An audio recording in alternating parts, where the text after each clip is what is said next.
नमस्कार दोस्तों, आज हम टॉपिक शुरू करने वाले हैं हिंदू विधि के स्रोत।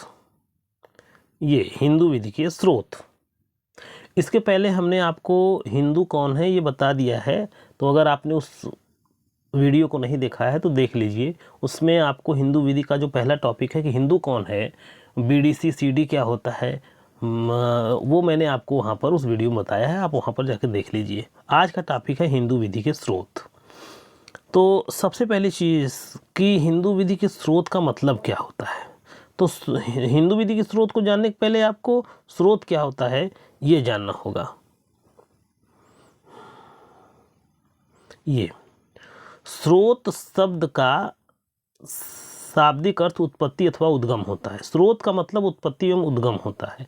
और जब हम हिंदू विधि के स्रोत की बात करते हैं तो इसका मतलब यह है कि हिंदू विधि, जो हिंदू कानून है, हिंदू विधि है, इसका उत्पत्ति उद्गम कहाँ से हुआ है, ये कहाँ से प्राप्त हुआ है। जैसे हम कहते हैं गंगा का स्रोत, तो गंगा का स्रोत गोमुख,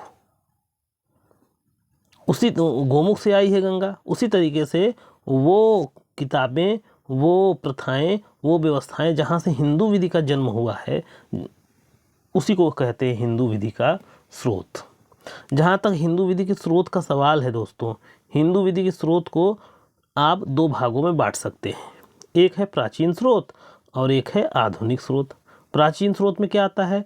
श्रुति, स्मृति, टीका, निबंध। श्रुति, स्मृति, टीका, निबंध, रूढ़ियाँ, ये चार आता है। क्या क्या आता है? श्रुति, स्मृति, टीका एवं निबंध, रूढ़ियाँ। प्री परीक्षाओं में उत्तराखंड वगैरह में, बिहार वगैरह में ये पूछता रहता है कि निम्नलिखित में से कौन सा प्राचीन स्रोत है हिंदू विधि का, निम्नलिखित में से कौन सा हिंदू विधि का आधुनिक स्रोत है, ये सब पूछता रहता है। तो ये आपको याद रहना चाहिए। श्रुति, स्मृति, टीका एवं निबंध, रूढ़ियाँ, ये क्या होता है अभी आगे देखेंगे। हिंदू विधि के स्रोत को दो भागों में बांटते हैं। एक प्राचीन स्रोत आपने देखा और एक स्रोत है आधुनिक स्रोत। आधुनिक स्रोत में क्या आता है? साम, न्याय, सद्भावना, पूर्व निर्णय, विधायन।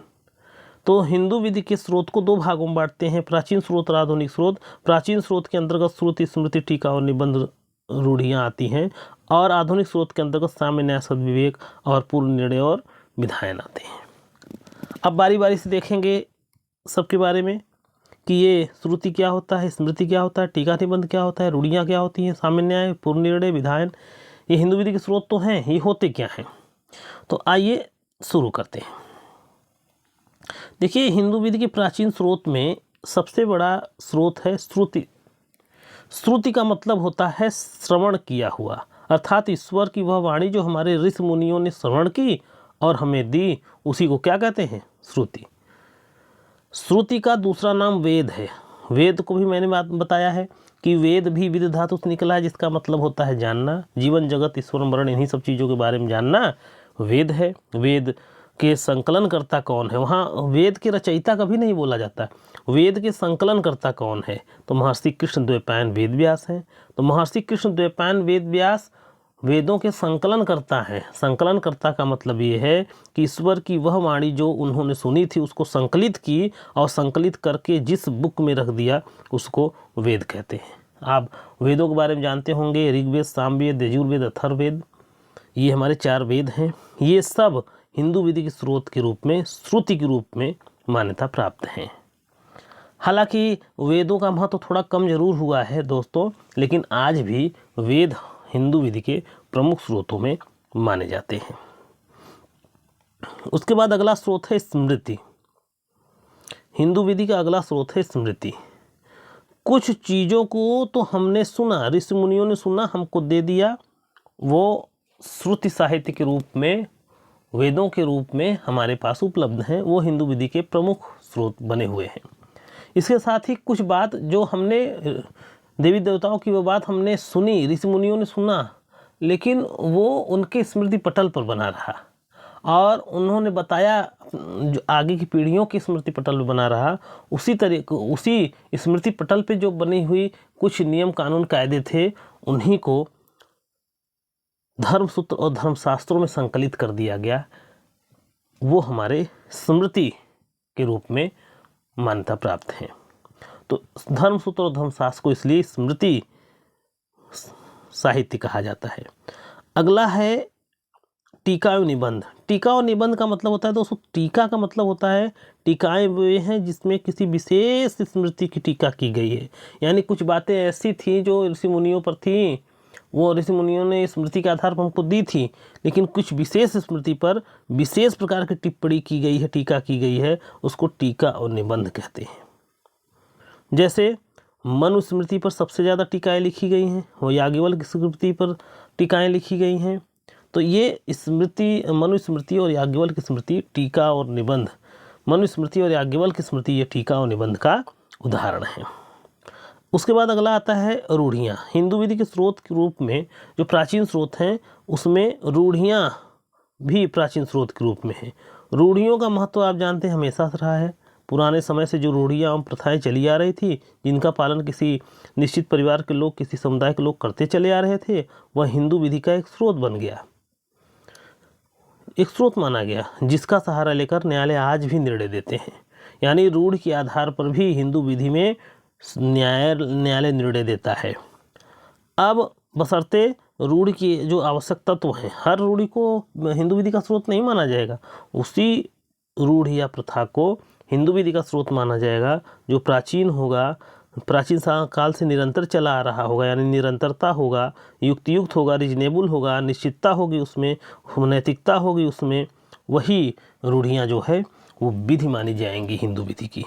तो इस तरीके से जो है, इस तरीके से आपने देखा कि हिंदू विधि के जो स्रोत हैं वो प्राचीन स्रोत में श्रुति, स्मृति, टीका, निबंध और रूढ़ियाँ आते हैं।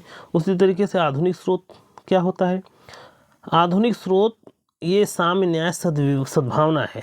प्राचीन काल में प्राचीन भारत में साम्य न्याय सद्भावना सिद्धांत का स्वरूप न्याय युक्तिक सिद्धांत में मिलता है।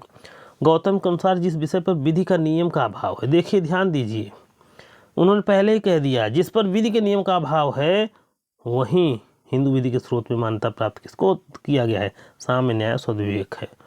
जहाँ हिंदू विधि के नियम का अभाव है उस पर वह नियम लागू होता है जो युक्त हो। याज्ञवल्क्य के अनुसार यदि किसी विषय पर विरोधाभास का नियम है तो उस विषय पर निर्णय वह होना चाहिए जो सर्वाधिक उचित हो। इस पर सुप्रीम कोर्ट का डिसीजन भी है, गुरुनाथ ये डिसीजन है। गुरुनाथ वर्सेस कमलाबाई के मामले में उच्चतम न्यायालय ने अभी निर्धारित करते हुए कहा कि हिंदू विधि के किसी नियम के अभाव में न्यायालय न्याय, साम्य और सद्विवेक के आधार पर निर्णय कर सकता है। इसके अलावा हिंदू विधि के आधुनिक स्रोत के रूप में न्यायिक निर्णय माने जाते हैं। आज लगभग हर मामले, हिंदू विवाह, हिंदू उत्तराधिकार, हिंदू दत्तक, हिंदू से संबंधित जितने भी मामले लगभग आज हैं, सब न्यायालय द्वारा निर्धारित हो चुके हैं। आज आपको किसी चीज़ के बारे में जानने के लिए, किसी चीज़ के बारे में स्थिति स्पष्ट करने के लिए आपको वेदों तक नहीं जाना है, धर्मशास्त्र, धर्मसूत्रों तक नहीं जाना है, याज्ञवल्क्य स्मृति तक नहीं जाना है। आप बस किसी उससे मिलते जुलते किसी डिसीजन को अगर आप पढ़ लें तो आप समझ जाएंगे कि हिंदू विधि उस पर क्या है। तो आज हिंदू विधि को समझने के लिए बहुत दूर जाने की आवश्यकता नहीं है, न्यायिक निर्णय से आप हिंदू विधि को समझ सकते हैं। इसीलिए न्यायिक निर्णय भी हिंदू विधि का एक स्रोत बना हुआ है, लेकिन यह आधुनिक स्रोत है। इसके अलावा दोस्तों, न्यायिक निर्णय के बाद ये विधायन, आप जानते हैं हिंदुओं को रेगुलेट करने के लिए समय समय पर हमारी जो विधायिका है, यानी जो विधि बनाने वाली संस्था है, वह कानून पारित करती रहती है। इसलिए उस कानून से हिंदू विधि का विकास होता रहता है। इसीलिए विधायिका को भी हिंदू विधि का एक स्रोत माना गया है। ये हिंदू विधि का आधुनिक स्रोत है। तो इस तरीके से दोस्तों आज हिंदू विधि का एक टॉपिक आपको विश्वास है मुझे कुछ ना कुछ समझ में आया होगा। अगर समझ में आया है तो चैनल को सब्सक्राइब करें, अपने दोस्तों तक को पहुंचाएं, जिससे हमको बल मिले, मुझे और मेहनत करने का मौका मिले। आप देख सकते हैं कि इस समय 11:37 हो रहा है। ऊपर जो है फ्लाइट मोड में करके मैं आपको ये पढ़ा रहा हूँ। मेरा पढ़ाने का मकसद यही है कि मैंने जो पढ़ा है, जो समझा है, बड़ी मेहनत से नोट्स बनाया है। दोस्तों आप शॉर्ट वीडियो में जाकर देख सकते हैं कि कितना नोट्स मैंने बनाया है। वो हाथों से लिखा गया है, कोई जादू की जादू से की छड़ी नहीं था जो लिख दिया गया। बड़ी मेहनत की गई दोस्तों। मैं चाहता हूँ कि आप लोगों तक भी ये सब पहुँचे, इसलिए आप चैनल को सब्सक्राइब करें, लाइक करें, शेयर करें और कमेंट करें। नमस्कार दोस्तों।